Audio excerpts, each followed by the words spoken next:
Hi, fourth graders, and welcome to Flex Wednesday. Today we're going to keep working on our extended multiplication facts. But before we do, let's start with a warm-up. Convert each fraction to a decimal. Pause the video, and when you're ready, press play.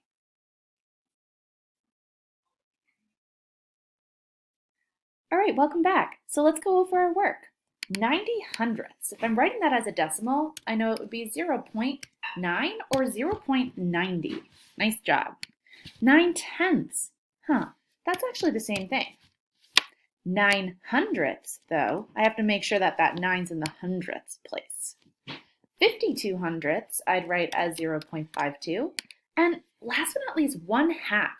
1/2 isn't written in tenths or hundredths, but I know that 1/2 is basically 50 out of 100, or 5 out of 10.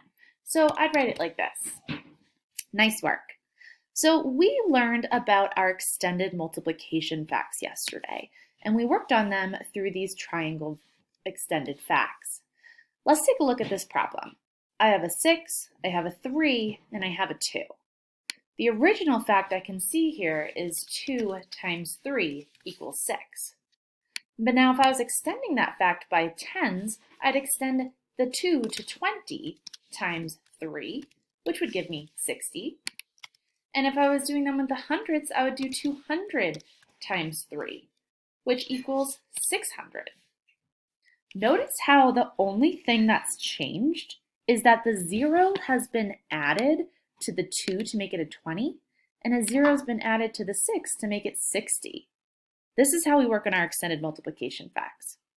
There's also another way we can show this work, though, and it's through multiplication puzzles.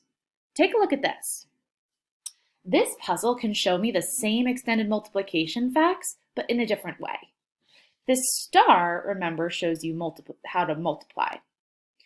If I was solving 2 times 300, I know that 2 times 3 is 6, and since there's 2 zeros in the 300, I'm going to add 2 zeros to my 6 to make it 600.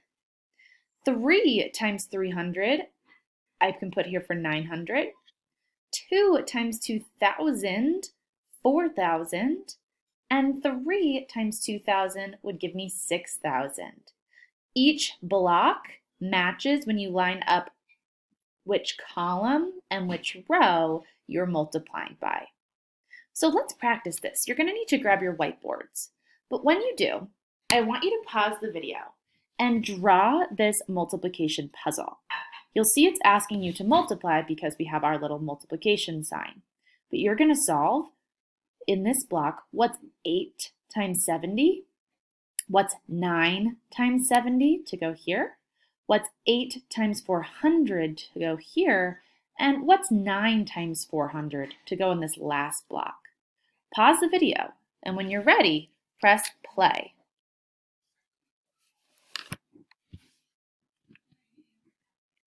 Welcome back. So let's go over this together. 8 times 70 was kind of tricky for me, but I do know that 8 times 7 is 56. So to get 8 times 7D, I need to add a 0 to 56 to make it 560. Let's go to my next one, 9 times 70. Well, I know that 9 times 7 is 63. So in order to do 9 times 7D, I'd have to add a 0. Now 8 times 400. I know that 8 times 4 is 32. So I have to add 2 zeros afterwards to get 3,200. And last but not least, I have 9 times 400.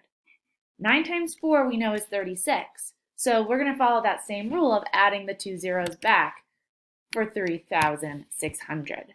Nice job. Let's practice one more together. This one looks a little different. We have to figure out what goes in these missing blocks. But we also need to think, this first one here isn't telling us what we're multiplying by. So pause the video, and I want you to use your knowledge of multiplication and division in order to figure out, well, what would go in that missing block? What would go in this missing block? When you're ready, press play. Welcome back. So let's go over this one together. It was kind of tricky. Looking at this first space, I need to think, well, what's going to go up here? Because that's the number I'm multiplying by to fill in some other blocks. I see that I have a 7 and 3,500.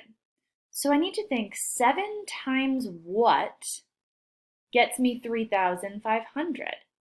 That will really help me fill in this block. I know that if I take away my zeros from my 3,500, I'm left with 35. And I know that 7 times 5 equals 35. So if I put them back, 7 times 500 equals 3,500. So it must be 500 to go in this space here. Now that I know that that's 500, it'll help me filling in my other problems. Let's go to our spot over here. Looks like I have 600 times 7. Well, I know that 6 times 7 is 42. So if I add my 2 zeros on my 600, I have 4,200. Now I have another blank space here, and I need to try to figure out, well, what goes here so that I can even solve this problem? I see that I have 2,400 here, and I see that I have 600.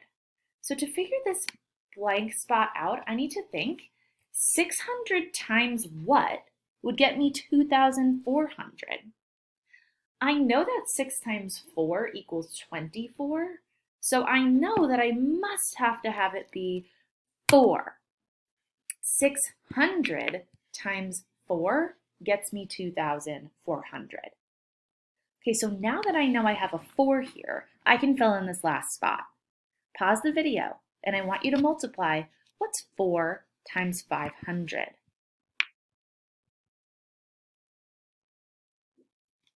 Welcome back. So 4 times 500 would get me 2,000. Awesome work. So you're going to be working on your Google form today underneath this video. And when you do, I want you to pay really close attention to what it's asking you to multiply. Let's get started.